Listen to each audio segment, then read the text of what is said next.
जय श्री कृष्णा। आइए आज हम परिवर्तनी एकादशी व्रत कथा का श्रवण करते हैं।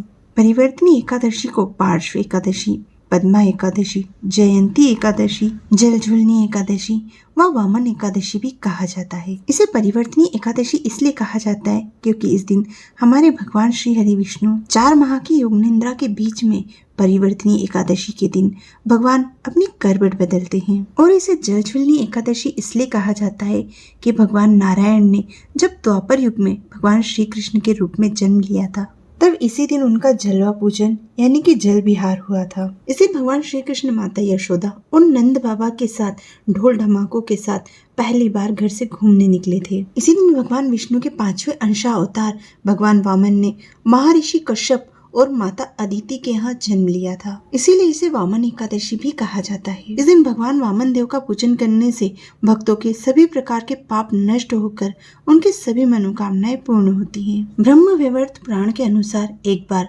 भगवान श्री कृष्ण से महाराज युधिष्ठिर ने करवद्ध होकर पूछा, हे जनार्दन, भाद्रपद मास के शुक्ल पक्ष में आने वाली एकादशी का नाम क्या है? इसके अधिष्ठाता विग्रह कौन है? इस व्रत की विधि, इससे मिलने वाला फल तथा इसके महत्व का कृपा करके विस्तार पूर्वक वर्णन करें। भगवान श्री कृष्ण ने कहा, हे राजन, भाद्रपद मास के शुक्ल पक्ष में आने वाली एकादशी को परिवर्तनी, पार्श्व या वामन एकादशी भी कहा जाता है। केवल इस एकादशी के श्रवण मात्र से ही मनुष्य सभी पापों से मुक्त हो जाता है। वाजपेयी यज्ञ करने से भी अधिक फल इस एकादशी के पालन करने से प्राप्त होता है और साथ ही इस भौतिक बद्ध अवस्था से भी मनुष्य को मुक्ति प्राप्त होती है। इसी कारण इसे जयंती एकादशी के नाम से भी जाना जाता है। जो भी इस एकादशी व्रत का पालन करना चाहता है उसे इस दिन भगवान वामन देव का पूजन अवश्य करना चाहिए, जिससे व्यक्ति को आध्यात्मिक जगत की प्राप्ति होती है। जो कमल नयन भगवान का कमल से पूजन करते हैं वे अवश्य भगवान के समीप जाते हैं। जिसने भाद्रपद मास के शुक्ल पक्ष की एकादशी का व्रत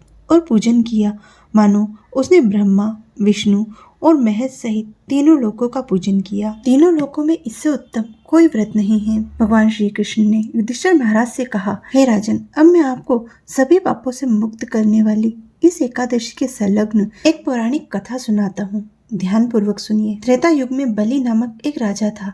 हालांकि उसका जन्म दैत्य कुल में हुआ था, परंतु वह भगवान का परम भक्त था।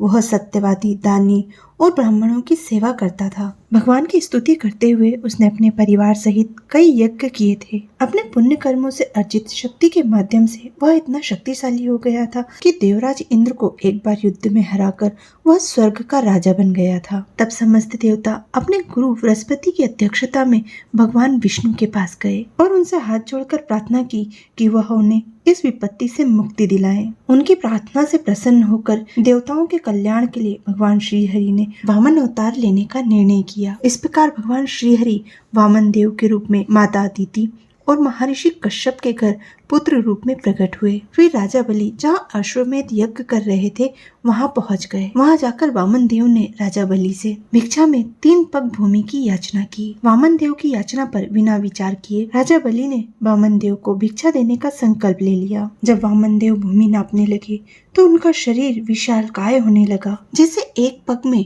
सप्त पाताल व पूरी पृथ्वी, दूसरे पग में स्वर्ग, नक्षत्र, ब्रह्मांड तथा आकाश के 7 लोकों को नापा। यह देखकर वहां खड़े सभी लोग आश्चर्यचकित रह गए। देवता, यक्ष, गंधर्व सभी मिलकर भगवान की स्तुति करने लगे। तब भगवान वामन देव ने बलि महाराज से पूछा, हे राजन, मैंने अपने 2 पग से समस्त पृथ्वी तथा ब्रह्मांड नाप लिए हैं। अब मैं अपने तीसरे पग की भूमि का दान कैसे प्राप्त करूं? भगवान की बात सुनकर बलि महाराज ने अत्यंत विनम्रता के साथ दोनों हाथ जोड़कर अपना सर भगवान के आगे किया और उनसे प्रार्थना की कि वह अपना तीसरा पग उनके मस्तक पर रखें। भगवान वामन देव ने बलि महाराज के मस्तक पर इस प्रकार अपना तीसरा पांव रखकर उन्हें पाताल लोक भेज दिया।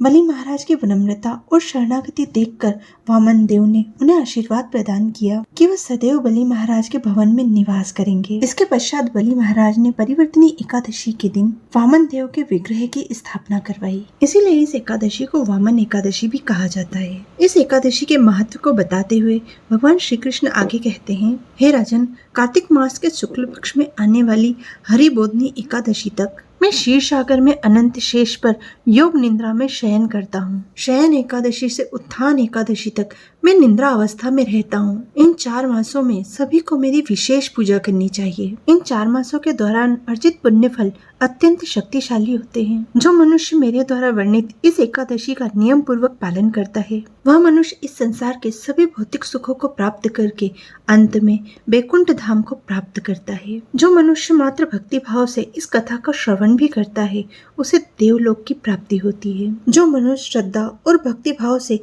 इस व्रत का पालन करता है, उसे 1000 अश्वमेध यज्ञ करने का पुण्य फल प्राप्त होता है। इस तरह भगवान श्री कृष्ण के द्वारा महाराज युधिष्ठिर को सुनाया गया यह परिवर्तनी एकादशी का महत्व हमें ब्रह्म वैवर्त पुराण से प्राप्त होता है। जय श्री कृष्ण।